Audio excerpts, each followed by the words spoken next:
Halo, selamat pagi anak-anak kelas 8, 81, 82, 83. Apa kabar hari ini? Semoga kabar kalian dalam kondisi yang sehat ya. Demikian juga buat orang tua anak-anak kami, semoga dalam kondisi yang sehat. Jumpa lagi dengan Ibu Dernika Sumarmata SPD. Ya, kita bertemu lagi di pertemuan kedua pelajaran IPS saat ini. Adapun yang akan kita bahas pada saat ini adalah mengenai penawaran. Nah, anak-anak Ibu, apakah yang dimaksud dengan penawaran? Penawaran itu adalah sejumlah barang atau jasa yang tersedia di pasar untuk dapat dijual pada berbagai tingkat harga maupun juga waktu tertentu.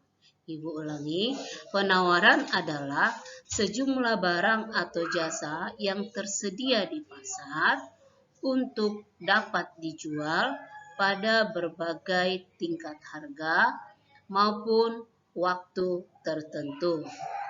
Nah, penawaran itu identik dengan penjual, ya.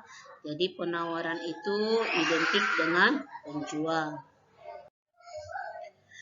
Nah, ada beberapa faktor-faktor yang mempengaruhi penawaran. 1. Harga barang itu sendiri, ya.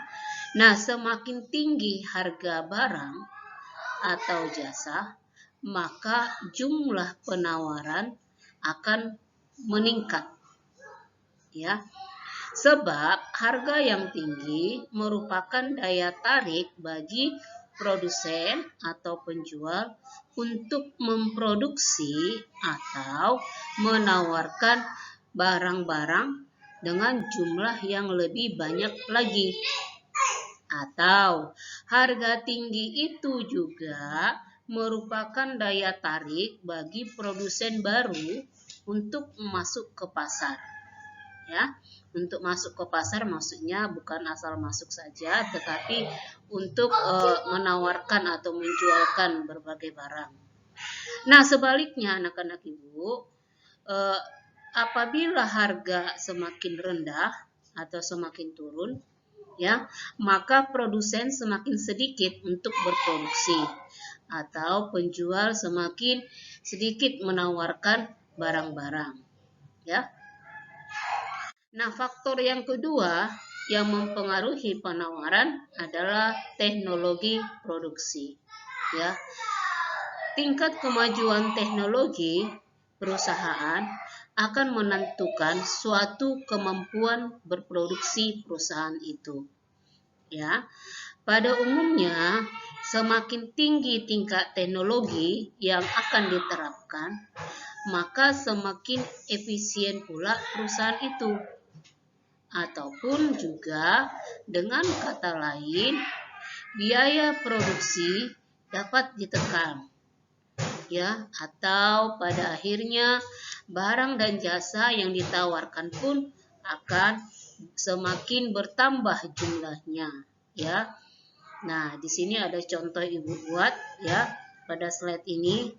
Contoh yang pertama itu sudah menggunakan mesin, ya, sudah menggunakan mesin dalam menanam padi, ya. Jadi bukan lagi menggunakan cara tradisional, ya. Kemudian contoh yang kedua juga, ya. Nah, itulah salah satu contoh teknologi produksi yang berpengaruh terhadap penawaran. Yang ketiga, munculnya produsen baru. Kemunculan produsen baru di pasaran akan menambah jumlah barang yang dijual atau ditawarkan. Ya. Nah, sebaliknya, keluarnya produsen dari suatu pasar barang ataupun jasa akan mengurangi jumlah barang yang dijual dan ditawarkan. Jadi, kita lanjut yang faktor yang keempat, harga faktor-faktor produksi. Naik maupun juga turunnya harga faktor-faktor produksi, ya, yang akan mengakibatkan naik atau turunnya biaya produksi, ya. Hal ini banyak yang akan mempengaruhi penawaran suatu jenis barang. Kemudian faktor yang terakhir adalah harapan atau ekspektasi produsen. Harapan di masa yang akan datang maksudnya, ya.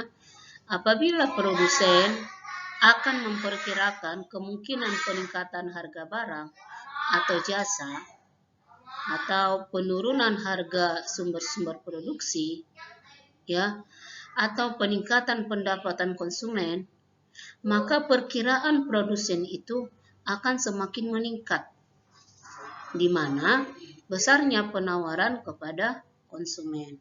Jadi ada perkiraan harga misalnya di masa yang akan datang, misalnya ada isu harga akan naik, ya, maka akan berpengaruh terhadap penawaran.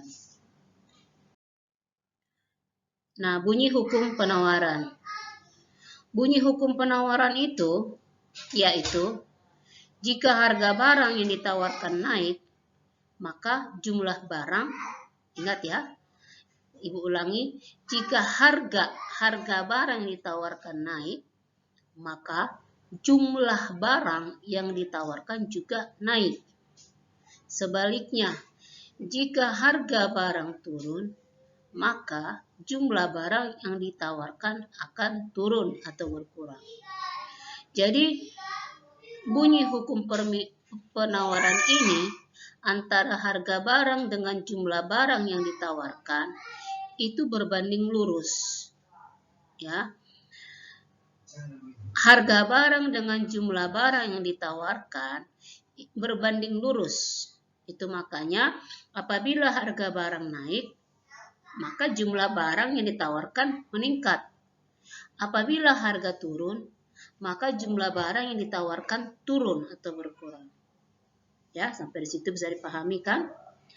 Nah, kemudian kita lanjut ya, Nak, ya, macam-macam penawaran. Nih. Penawaran, jenis-jenis atau macam-macam penawaran ada 5. 1, penawaran marginal. Penawaran marginal ini adalah penawaran yang dilakukan oleh penjual yang mampu menjual sama dengan harga pasar. Ingat ya, sama dengan harga pasar. Penawaran submarginal adalah penawaran yang dilakukan oleh penjual yang mampu menjual barang di bawah harga pasar. Oke ya, submarginal ini berarti dia mampu menjual barang di bawah harga pasar.